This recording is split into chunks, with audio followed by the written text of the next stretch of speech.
Et si cette religieuse noire avait été cachée dans un couvent parce qu'elle était la fille métisse de Louis XIV?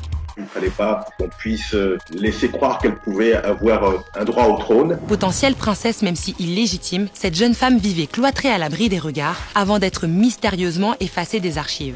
On a pris l'habitude d'imaginer que la vie des Noirs en France est résumée à l'esclavage, alors que depuis très très longtemps, les Noirs sont en France. Ce secret d'État est l'une des plus grandes énigmes de l'histoire de France. C'est l'histoire de la Mauresse de Moret.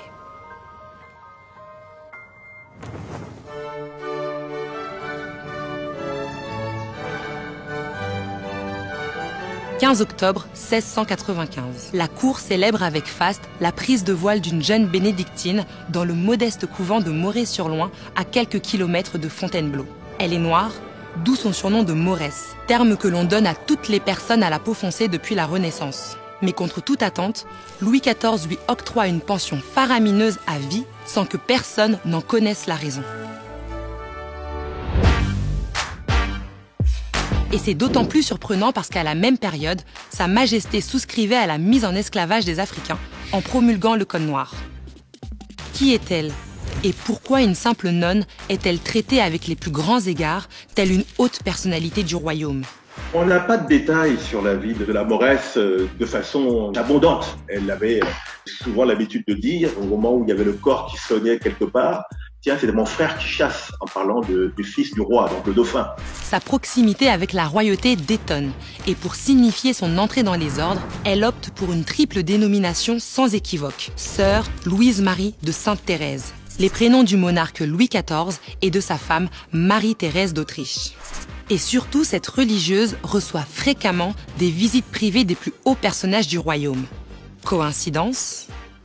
Elle savait pertinemment qu'elle était de sang royal. Maintenant, qu'elle soit la fille de Louis XIV ou de la reine Marie-Thérèse, on n'a jamais réussi vraiment à le savoir définitivement. C'est ce qui fait que les historiens disent que c'est une énigme de l'histoire de France. D'après la littérature, elle est la fille illégitime de Marie-Thérèse d'Autriche, reine de France et épouse de Louis XIV, née en 1664 d'une romance interdite avec son domestique noir, un page africain de petite taille surnommé Nabo. Mais cette théorie est contredite par le dépouillement des archives secrètes et nationales du Vatican, de France ou encore d'Espagne, faites par l'historien amateur Serge Harold. Ces recherches semblent confirmer qu'il s'agit en réalité de la fille cachée de Louis XIV et qu'elle serait née aux environs de 1660. D'ailleurs, d'autres avant lui semblent avoir eu les mêmes certitudes. À un moment donné, Voltaire se rend au couvent de Moret, où il dit donc qu'il a rencontré cette femme, et que cette femme lui a semblé ressembler au roi. Et c'est à partir de là qu'on a commencé aussi à échafauder l'hypothèse, comme quoi la Mauresse pouvait être la fille de Louis XIV. Comme Voltaire, le duc de Saint-Simon, l'historien officiel de la cour, qu'on appelle aussi l'espion de Versailles, est formel. Il écrit dans ses mémoires que la jeune femme a été placée au couvent pour étouffer le scandale provoqué par sa naissance. Et les notes de comptabilité royale qui n'ont été retrouvées qu'en 2017 révèlent que le premier valet de chambre du roi, Alexandre Bontemps, a été généreusement indemnisé après plusieurs déplacements à Moret pour affaires concernant le service de Sa Majesté. Sa mission était-elle d'extirper d'urgence une jeune enfant qu'on ne montre à personne, pouvant porter le discrédit sur le règne du grand Louis XIV? À l'époque, un enfant noir qui naissait à la cour ou dans une famille de nobles, c'était plutôt le scandale. Donc il fallait le cacher. On ne reconnaissait jamais qu'il y avait une liaison avec un noir. Et donc naturellement, Louis XIV a cédé avec beaucoup de gourmandise à ce genre de choses. Il ne faisait pas de problème sur les différences et les origines. En tout cas, les femmes noires l'intéressaient autant que les femmes blanches. Et c'est ça qui est assez troublant, c'est que cet homme qui en même temps institue le code noir d'un côté, qui établit des règles très dures pour les esclaves qui se trouvent dans les colonies, et en même temps, lui-même, il n'a aucun problème pour pouvoir frayer avec des femmes noires. Les archives n'ont pas fini de livrer tous leurs secrets. Et Serge Harold indique également dans ses publications que le roi pourrait être le père d'autres enfants métis. Mais avec qui les aurait-il eus? Peut-être cette comédienne afro-descendante achetée pour jouer la sauvagesse à la cour? Devant l'ampleur des supputations et face à cette religieuse qui n'a pas la langue dans sa poche, Madame de Maintenon, ex-favorite et nouvelle épouse du roi Soleil, se serait empressée d'y mettre un terme. Et un jour, elle a fait le déplacement jusqu'à Moret, une centaine de kilomètres, pour lui dire « Non, vous n'êtes pas de sang royal ». Et la Mauresse lui a dit « Mais si je n'étais pas de sang royal, vous n'auriez jamais fait ce déplacement pour venir me voir, pour me le dire.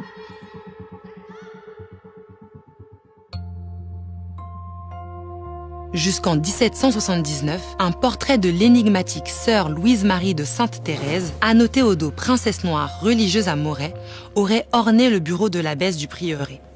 Il n'existe que 3 représentations de la Mauresse, dont l'une des copies retrouvées en 2014 par Serge Harold pourrait avoir été réalisée par Pierre Gobert, peintre officiel de la cour et dont la fille était aussi pensionnaire du couvent. Mais à la vue de ces tableaux différents des uns des autres, des observateurs affirment que la religieuse aurait été volontairement noircie pour rendre impossible tout lien de paternité royale. Le couple souverain a emporté ce secret dans la tombe. Quant à la religieuse noire au présumé sang bleu, elle s'est éteinte dans sa prison conventuelle après une vie entière de réclusion aux alentours de 1730, sans que jamais sa réelle identité n'ait été révélée au grand jour. Tout ce qu'on sait en tout cas, c'est que pendant très longtemps, elle a porté ce prénom et qu'elle l'a changé au moment de la mort de Louis XIV. Là, donc, elle a cessé donc, de se faire appeler par Louis, comme si on a pensé qu'elle lui en voulait de ne pas s'être occupé davantage d'elle, d'avoir été abandonnée et d'être isolée. 400 ans après la mort de la mystérieuse bénédictine, un carton étiqueté papier concernant la Mauresque, fille de Louis XIV, aurait bien pu aider les historiens à résoudre cette affaire d'État. Mais il a été retrouvé mystérieusement vidé de tout son contenu. Et personne ne sait aujourd'hui où la jeune femme a été enterrée.